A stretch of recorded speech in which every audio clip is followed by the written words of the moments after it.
আবৃত্তি কৰিছোঁ ডক্টৰ মামনি ৰয়ছম গোস্বামীৰ কবিতা তোমাৰ কণ্ঠ বাদ দি মই মোৰ জন্মভূমিৰ নক্সা আঁকিব নোৱাৰো।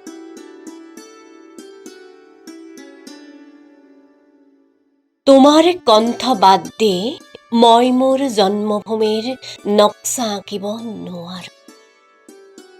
তোমাৰ কণ্ঠ বিয়পি আছে মোৰ আইৰ আকাশত বতাহত, বুঢ়ালৈতৰ উত্তাল বুকুত, ধনশিৰিৰ ৰেচমা বালিত, বুঢ়ীদিহিঙৰ ধবল ঘাটত, দিখৌৰ তাম্বৰণীয়া ঢলত, লখিমপুৰৰ ৰঙা নদীৰ ৰিহাৰ আঁচলত, জগলীয়াৰ সোণালী পানীত।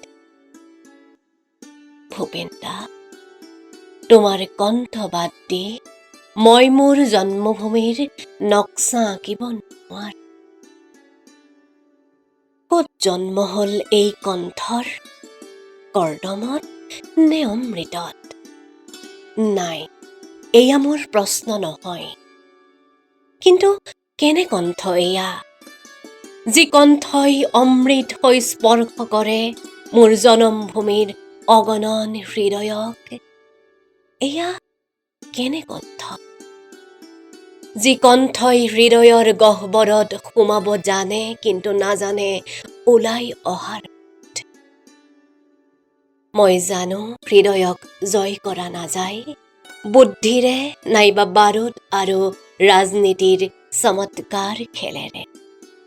হৃদয় জয় কৰা যায় সেই কণ্ঠেৰে, যি কণ্ঠৰ উৎস হয়তো ত্ৰাস আৰু যন্ত্ৰণাত ধৰফৰ কৰা বলিশাললৈ নিয়া পশুৰ হৃদয়ৰ গোপন হাহাকাৰত, যি কণ্ঠৰ জন্ম হয়তো অগণন জনগণৰ ক্ষোভ আৰু বেদনাৰে চিৰাচিৰ হোৱা হৃদয়ৰ গোপন কক্ষত।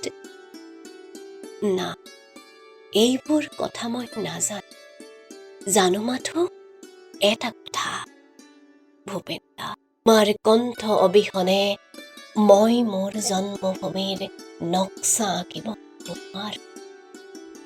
মানুহৰ নখৰ আঁচোৰে ৰক্তাক্ত কৰা, বাৰুদৰ ধোঁৱাই ধূসৰিত কৰা, সন্দেহ আৰু ত্ৰাসৰ অগ্নিয়ে ভস্মীভূত কৰা মনৰ এই আকাশক তোমাৰ কণ্ঠই দিয়ে মুক্তিৰ মমতাময় কিহত। এই কণ্ঠত আশা আছে, আছে মানৱ প্ৰেমৰ এক ব্যাকুল আহ্বান। ভূপেন দা, তোমাৰ কণ্ঠ এই যুগৰ কণ্ঠ, বতাহত উৰি থকা এই যুগৰে শুকুলা ধ্বজা।